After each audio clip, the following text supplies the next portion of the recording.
Hi guys, we're going to talk about completing the square, which is actually one more way to factor and solve a quadratic. You can use this method instead of quadratic formula. You can use it if you can't figure out the factors, but mainly it's supposed to be used to create a perfect square trinomial. So let's start from the beginning. What I mean by that is all three of these equations are perfect square trinomials because if I were going to factor what multiplies to 9 that adds to 6, it's typically, you're looking for the same number, which would be, in this case, 3 and 3. Okay, and what multiplies to 25 that adds to negative 10? So again, it's the same value, so negative 5 and negative 5. Okay, and then the last one, what multiplies to 4 that adds to 4? It would be 2 and 2. So what we're going to do with those numbers that we came up with, you learned to write it in factored form, which would say x plus 3 and x plus 3, or x minus 5 and x minus 5. Completing the square, plus 2, sorry. Completing the square doesn't write both terms. Completing the square is where we write just one term, either positive squared or negative squared. So in the first case, it's x plus 3 squared 2 times, right? Or x minus 5 2 times, or x plus 2 squared. So the idea is to end up in this last column that I have here with one parenthesis in the quadratic term. Okay, so now, what's wrong with this one? Well, let's go back for a second. If you notice, all of my C term, my constant, they're all perfect squares, right? So that doesn't necessarily mean that I have a perfect square trinomial. It means that the last term happens to be a perfect square. Now, if you look down at this one, you might think from the beginning that it is a perfect square trinomial because 4 is a perfect square. However, there's nothing that multiplies to 4 that's going to add to 8, right? 2 times 2 or 4 times 1, neither one gives me 8. So this is not a perfect square trinomial. We're going to make it one. So what I've started here, so for number 2, what we need to do is get rid of the 4 and replace it with a number that actually works. So here's what I've started. I got rid of the 4. I moved the 4 to the other side. That's why you see this negative 4 over here. The next thing you're going to do, this is the most important part of completing the square. You're going to take this 8, this middle term, and you're going to cut it in half. So 8 cut in half would be 4. Okay, that's what we used to have. It wasn't enough. So we're going to take 4 and we're going to square it. Because remember, a perfect square means it's a square root. So in order to get a perfect square, we square the number. So 16 is the number that I really wanted instead of 4. So I'm going to add 16 here. And whatever I do to one side, I need to do to the other. Otherwise, it's no longer equal. So if I focus only on the left-hand side, I have this trinomial now. What multiplies to 16 that adds to 8? Well, if you think about it, it's positive 4 and positive 4. And then together over here, I'm going to put 16 and the negative 4 together, and that's going to give me 12. So now I rewrite this as 4 and the 12. Okay, so the very last thing I'm going to do is take the square root of both sides. So if I have a 4 and a 12 here, I'm going to square root both sides because I don't want that squared term anymore. I want to solve for x. Remember, before when we were in school, we learned that the square and the square root cancel each other out. So this left-hand side will just say x plus 4. The reason there's already a plus or minus there is because when you take a square root, it's positive or negative, and we can't take the square root of 12, so we're just going to leave it. Now, you also know that we could break down that 12, but for right now, we're going to just learn how to complete the square. So if I were going to solve for x here, the last thing I would need to do is move the 4 to the other side. So x equals negative 4 plus or minus the square root of 12. And I know that's not simplified, but that's how we're going to leave it for today. So if I'm going to go back and tell you the vertex of this quadratic, vertex form is technically this right here. And what are the two numbers that we see? We see 4 and we see 12. However, we've talked about before that x is a liar, yes? So my vertex would really be -4 and -12. And I know if you have a graphing calculator at home, you could go back to the beginning, put this into y equals, and you will see that -4, -12 is the vertex. The reason why the 12 changed to a negative is because it's on the other side of the equal sign. So really, if it were together, it would say -12. It could also be written x plus 4 squared minus 12 equals 0. So now you see that the 4 is different, but the 12 is really a negative. Okay, so we're going to focus on just solving by completing the square. So I know that seemed like a lot, and I'm sure you're looking at this going, she's crazy, I'm never going to get this. Give me a chance. Okay, so when I look at the first example, I know that 2 doesn't work. It's not a perfect square.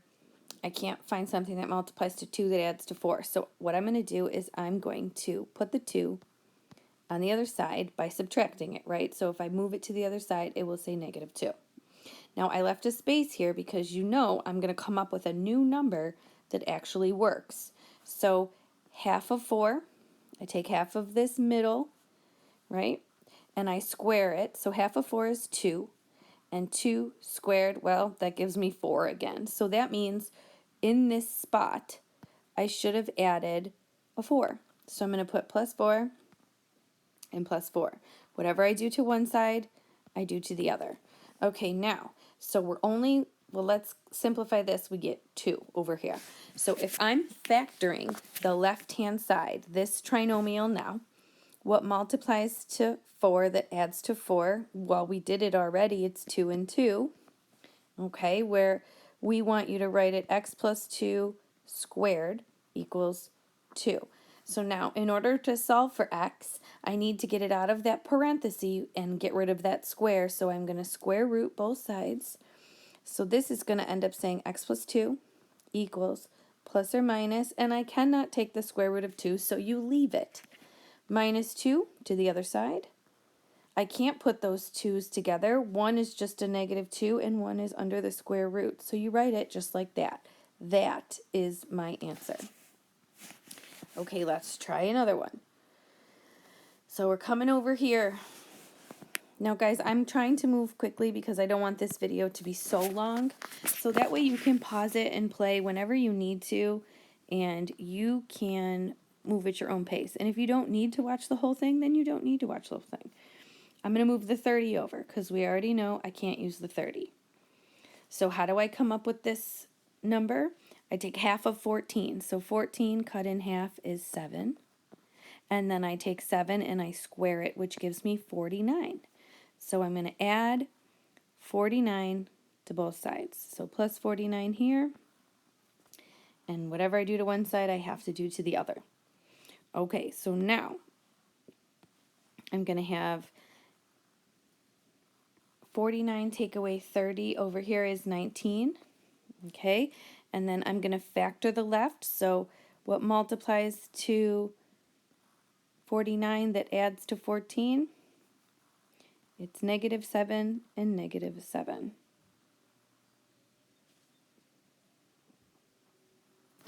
Okay, so that means I have -7 2 times.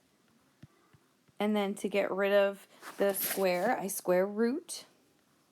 So it's x minus 7 equals plus or minus the square root of 19. And then I add 7 to the other side. So it's x equals 7 plus or minus the square root of 19. And 19 is a prime number, so even if we could simplify, we are done. Okay, letter C.